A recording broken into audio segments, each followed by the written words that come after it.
Olá, sejam todos bem-vindos a mais uma live ao vivo e diária aí, pessoal, tudo bem? Se estiverem me ouvindo bem, me ouvindo bem, me avisem aí através dos comentários. Primeiramente, muito bom dia para todo mundo que aqui está me ouvindo, para aquele pessoal que aproveita o deslocamento para o trabalho, a ida para a academia, ou que já está acordando aí nos primeiros minutos da manhã e não tá meio desbaratinado, não sabe muito o que pensar, para onde ir, né? O que vai ser do dia. Meu muito bom dia para todos vocês. E já queria começar logo falando aqui de um assunto, que é um assunto da vocação, né? O assunto da vocação, logo nesse primeiro minuto da manhã, que às vezes vai perturbando as pessoas, né? Tem uma pessoa que me escreve sempre, né? E não é só essa pessoa, né? Na verdade é uma constante. Muita gente é assim, né? E no caso dela em concreto, ela tem uma questão ali com a sua vida afetiva, com a sua vida amorosa. E é uma moça jovem, né? Que sempre tem uma dúvida, né? Tem sempre uma dúvida assim de com quem namorar, né?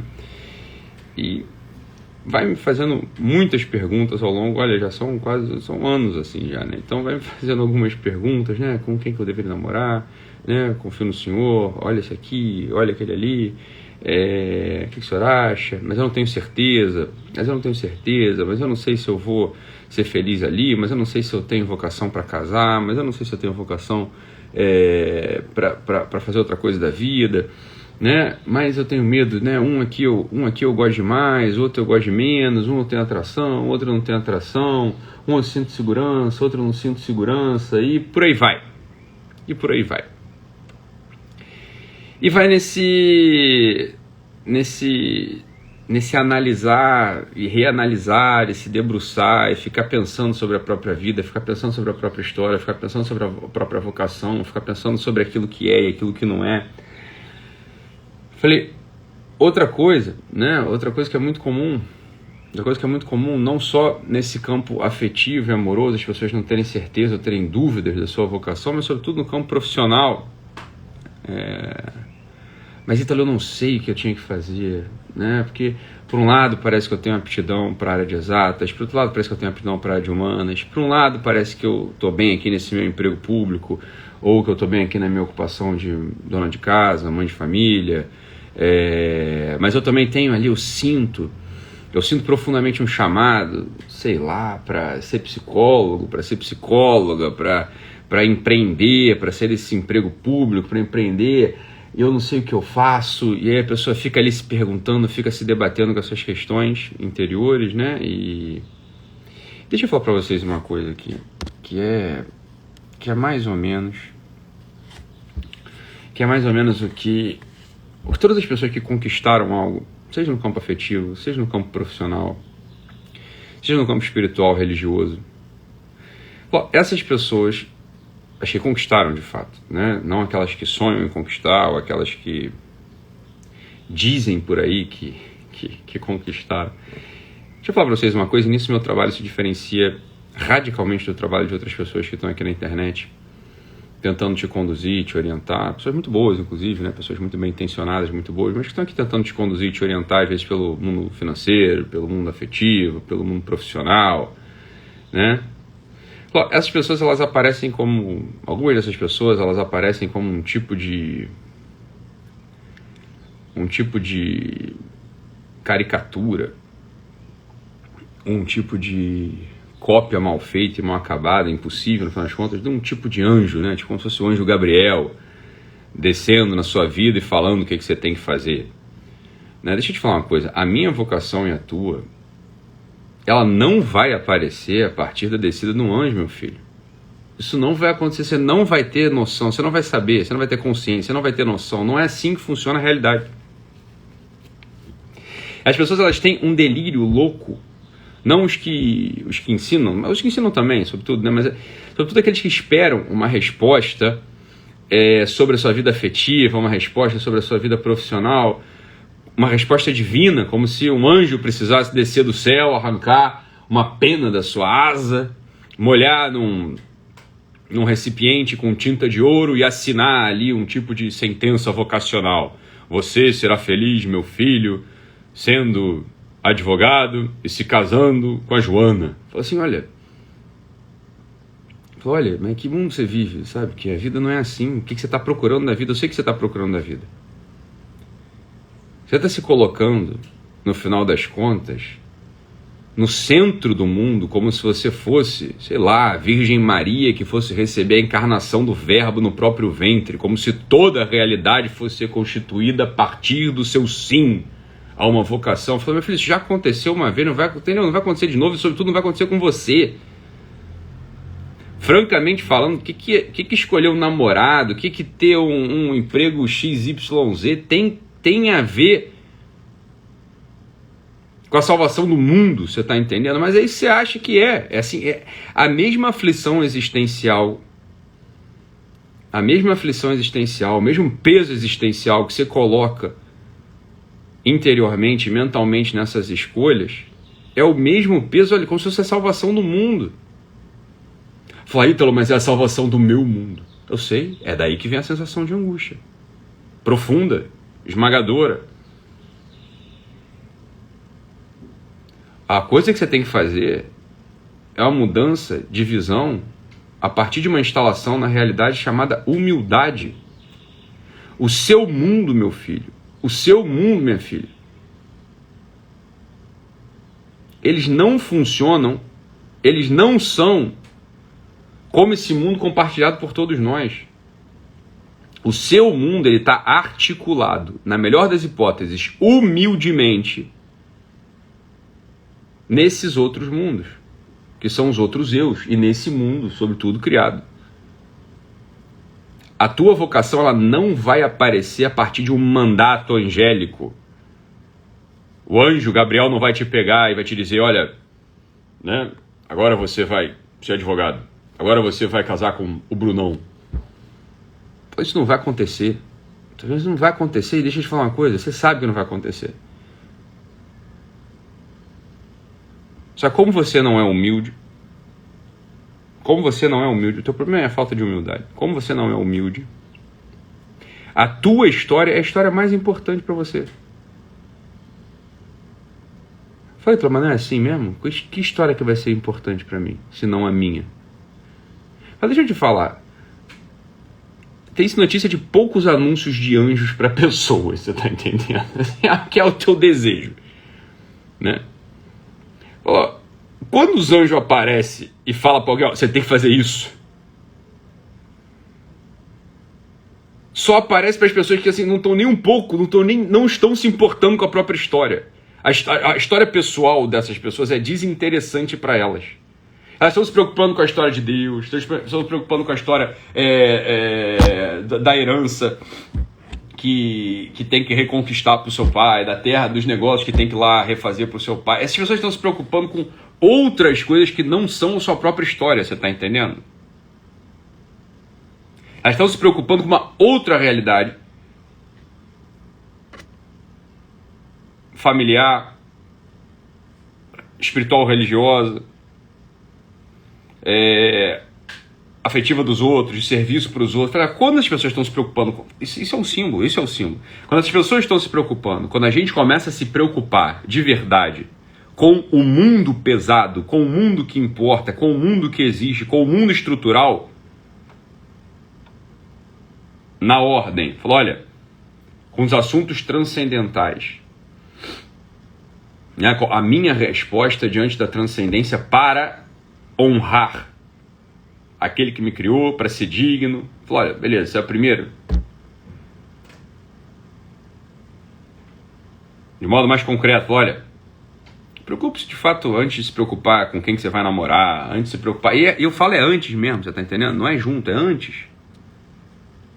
Que profissão que você vai ter, o que você tem que fazer, se você vai mudar, você vai deixar de ser psicólogo para virar vendedor de brownie. Olha, deixa eu te falar, o teu desgosto, a tua incerteza e essa tua angústia existencial, elas não vão ser resolvidas quando você deixar de ser psicólogo e Brené Brown. Elas não vão ser resolvidas quando você deixar de ser solteiro e ficar casado. Ou quando você deixar de ser casado e virar divorciado. Não vai se resolver. Que enquanto o teu olho estiver posto, sobretudo na tua vida, nas tuas carências, nos teus desejos, nos teus projetos, nos teus, você vai ter sempre uma posição existencial muito vazia. Olha, o anjo vocacional do Senhor, vamos colocar assim para você entender bem. O anjo vocacional do Senhor que vai descer dos céus e vai arrancar uma pena das suas asas para assinar ali qual que é o teu mandato, ele só aparece quando ele te encontra de joelhos, humilde, em oração, se esquecendo da própria vida, meu filho. E olhou para a pequenez da sua serva. Falou, é assim, é pequeno, não me interessa. Eu falei uma vez, vocês não entenderam, falei, depois que o sujeito fica um pouco mais maduro, ele deixa de ter problemas pessoais. Pô, isso é verdade. Uma hora que a pessoa fica mais madura, a sua própria vida é muito desinteressante para ela mesma, você tá entendendo? Você tá doente, tô doente. Estão falando mal de você, mesmo, estão falando mal de mim. Você, sei lá, você começa a prestar atenção em outras coisas, você tá entendendo? Você começa a prestar atenção, de fato, na vida espiritual religiosa, no serviço para a comunidade. E o inverso também, falou, olha, para você de fato poder chegar e falar isso, olha, e olhou para a pequenez de sua serva, ou seja, assim, olha, comece de fato a se perceber, não é diminuir teus sentimentos, não é diminuir teus desejos, não é nada disso, é porque eles são pequenos mesmo. Você não precisa diminuir nada. Você não precisa diminuir nada. Né? Como é que a gente vai diminuir uma coisa que já é pequena? Não tem como. Mas é muito angustiante querer ser empreendedor e estar aqui nesse consultório de psicologia. O angustiante não é isso. Deixa eu te falar qual que é o angustiante. O que dá agonia, o que dá angústia em você, deixa eu te falar exatamente o que é. O que dá angústia em você é ter uma pessoa na tua frente com sofrimento real, que te procura e te paga para você tentar resolver, ouvir, ajudar, encaminhar, confortar. E você, em vez de prestar atenção nesse sofrimento, você está prestando atenção no teu. Eu não queria estar aqui ouvindo essas histórias 8 horas por dia. Então o que você está fazendo? Sabe o que você está fazendo? Em primeiro lugar, você está defraudando essa pessoa. Você é injusto, você é um ladrão, você é um estelionatário. É isso que você está fazendo. Porque a pessoa está te pagando para você ajudá-la. E você está pensando em você, em como você vai ser ajudado. Esse é o primeiro, esse é o motivo pelo qual você está angustiado, você está com crise existencial. Olha, essa pessoa que eu estava falando no início da live, que já há alguns anos me impõe questões sobre namoro, sobre vida afetiva, eu falei, algumas vezes eu sei, porque me foi dito por essa mesma pessoa, olha, eu estou aqui no meu trabalho e estava pensando, eu escrevi um monte de coisa, fica só, estava no trabalho, lá no escritório, tendo que entregar planilha, tendo que entregar relatório, e está escrevendo sobre namorico, sobre como não é feliz, porque está solteiro, está solteira, porque terminou, porque começou, porque terminou. Mas é claro que você não está feliz. E deixa eu te falar, não é que você não está feliz, você está perdido. Não é porque você está solteiro, solteira, porque você é psicólogo, porque você é advogado, porque você é empreendedor, porque você não é empreendedor, porque você é religioso, quer largar o convento, porque você está casado, quer largar o casamento, ou ao contrário, você está fora do convento, quer entrar no convento. Não é por isso que você está triste com crise existencial. É porque em vez de você estar pensando na planilha e no relatório na hora que você está trabalhando, você está pensando no teu namorico. Na hora que você devia estar com o coração posto no sofrimento daquele paciente que está na tua frente no consultório médico, você está com o coração posto no teu sofrimento. É claro que você é um estelionatário, você é um ladrão. E o salário do ladrão é o sofrimento. O salário do estelionatário é o sofrimento. O salário do egoísta é o sofrimento. O salário do egoísta é a crise existencial. E o que é um egoísta? Um egoísta é aquele sujeito que acha que o seu mundo é a coisa mais interessante que há no mundo. Fala, mas olha, você tem um delírio de onipotência brutal. Você está realmente achando que você é a Virgem Imaculada que vai receber o anúncio dos céus. Fala, isso acontece só quando as pessoas são muito humildes. Quando não há mais uma questão pessoal. Não tem mais uma questão pessoal. A vida é uma eterna oblação, é um eterno serviço, é um eterno holocausto, é um queimar-se sempre no altar dos outros, no altar de Deus, no altar do serviço, no altar do teu marido, no altar da tua esposa, no altar dos teus filhos, no altar da tua comunidade, no altar do teu paciente. Fala só, a nossa vida, a nossa atenção, e quando eu falo vida assim, a minha atenção e o meu coração, eles devem ser queimados diariamente no altar do sofrimento alheio, do sofrimento do outro. Devem ser queimados diariamente no altar da oferta e do louvor a Deus. Fala assim, aí você começa a poder receber o anjo vocacional. Porque você já recebeu, meu filho. Porque a tua vocação sobre essa terra é serviço. O salário do egoísmo é o sofrimento. O salário do egoísmo é o sofrimento. Nunca se esqueça disso.